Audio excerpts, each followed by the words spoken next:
अभी हाल ही में आप लोगों ने देखा टीएमसी यानी कि ममता बनर्जी की पार्टी की सदस्य थी लोकसभा की महुआ मोइत्रा। इनकी लोकसभा सदस्यता रद्द कर दी गई है। पूरा मामला क्या है इस पर हम लोग बात करेंगे। और अब महुआ मोइत्रा के पास ऑप्शन विकल्प क्या रहता है, अभी आगे क्या करेंगी, इस पर भी हम लोग बात कर लेते हैं। इन्हें आप लोग अपनी स्क्रीन पर भी देख रहे होंगे और इनके साथ एक नाम काफी चर्चा में बना हुआ है, उस शख्स को आप लोग देख रहे हैं और इस शख्स का नाम है हीरा नंदानी। एक उद्योगपति है, दर्शन हीरा नंदानी इसका नाम है। इस शख्स की बात कर रहा हूं मैं। तो ये पूरा मामला है कैश फॉर क्वेरी का मामला है और महुआ मोइत्रा पर उद्योगपति दर्शन हीरा नंदानी से महंगे उपहार के एवज में उनकी तरफ से संसद में सवाल पूछने का आरोप लगा था।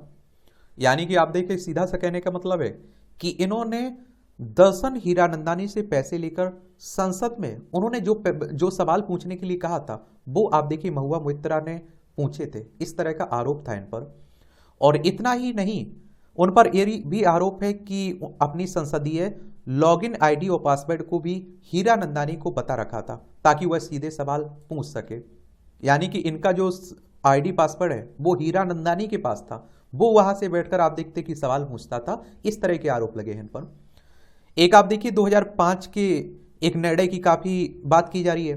क्या था 2005 का कैश फॉर क्वेरी केस, क्योंकि इस तरह का मामला पहले भी आ चुका है। 12 दिसंबर 2005 को एक न्यूज पोर्टल की स्टिंग ऑपरेशन से सियासी भूचाल आ गया था। स्टिंग में 11 सांसदों को दिखाया गया था कि वे संसद में सवाल पूछने के बदले पैसे की पेशकश स्वीकार कर रहे हैं और इनमें ऐसे आप देखिए 6 बीजेपी के थे, 3 बीएसपी के थे और एक कांग्रेस के सांसद थे।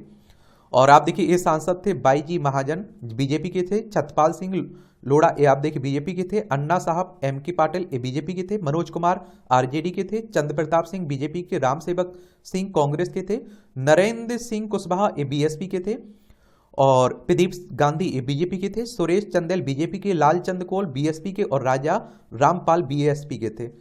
इनकी भी सदस्यता रद्द हुई थी उस समय। स्टिंग में सबसे कम कैश 15,000 रुपए की लोढ़ा के सामने पेशकश की गई थी, जबकि सबसे ज्यादा कैश आप देखेंगे 1,10,000 रुपए आरजेडी के सांसद मनोज कुमार को ऑफर की गई थी। और 24 दिसंबर 2005 को संसद में वोटिंग के जरिए आरोपी सभी 11 सांसदों को निष्कासित कर दिया गया था और लोकसभा में प्रणब मुखर्जी ने 10 सांसदों के निष्कासन 10 सांसदों की आप देखिए निष्कासन का प्रस्ताव रखा था, जबकि राज्यसभा में तत्कालीन पीएम मनमोहन सिंह ने एक सांसद को निष्कासन करने का प्रस्ताव रखा था। वोटिंग के दौरान बीजेपी वॉकआउट कर गई थी। पार्टी के सीनियर लीडर और तत्कालीन नेता प्रतिपक्ष एल.के. आडवाणी ने कहा था कि सांसदों ने जो कुछ किया हुआ है करप्शन कम मूर्खता ज्यादा है और इसके लिए निष्कासन बहुत कठोर सजा होगी। अब आप सोचिए कि आज वो उसकी खुशियां मना रहे हैं इनके निष्कासित होने की और विपक्ष आप देखते हैं वॉकआउट कर रहा है, गुस्सा जाहिर कर रहा है। तो ये समय का खेल है, बदलता रहता है। जो कल तक विरोध करते हैं वो आज उसके पक्ष में, जो कल तक पक्ष में थे वो विरोध में हो जाते हैं। जनवरी 2007 में सुप्रीम कोर्ट ने भी सांसदों के निष्कासन के फैसले को सही ठहराया था और उसी साल दिल्ली हाई कोर्ट के निर्देश में दिल्ली पुलिस ने इस मामले में केस भी दर्ज किया था और न्यूज पोर्टल के 2 पत्रकारों के खिलाफ भी चार्जशीट दाखिल हुई थी। और क्या है महुआ मोइत्रा के पास अब विकल्प, क्या करेंगी वो? तो फौरी तौर पर महुआ मोइत्रा के पास 3 विकल्प खुले हुए हैं अभी भी। वे इस फैसले के पुनर्विचार के लिए फिर से संसद से अनुरोध कर सकती हैं, लेकिन फिर यह संसद के ऊपर निर्भर करेगा कि इस पर पुनर्विचार होगा या नहीं होगा। हालांकि इसकी बहुत कम संभावना है कि वो पुनर्विचार करने के लिए याचिका कोई लगाएंगे। महुआ मोइत्रा अनुरोध करेंगी। दूसरा रास्ता हो सकता है कि वे सुप्रीम कोर्ट का रुख कर सकती हैं और सुप्रीम कोर्ट की बात करें तो हम सर्वोच्च अदालत की बात करें। संविधान के अनुच्छेद 124 के तहत इसकी स्थापना हुई थी, 28 जनवरी 1950 में स्थापना हुई थी और मौलिक अधिकारों को लेकर याचिका दायर कर सकती हैं वो। जबकि तीसरा विकल्प उनके पास है कि वे फैसले को स्वीकार करें और अगले लोकसभा चुनाव में जीतकर फिर से संसद में वापसी करें। और लोकसभा सदस्य की बात करें तो आप सभी जानते हैं कि आपकी उम्र अगर 25 साल है तो लोकसभा का चुनाव लड़ सकते हैं और डायरेक्ट जनता के द्वारा इनका चुनाव होता है। अगर आपकी उम्र 18 साल हो चुकी है तो वोटर सूची में नाम जुड़ चुका होगा और वोट डालने भी आप लोग जाते होंगे। कई आरोप भी लगा दिए हैं।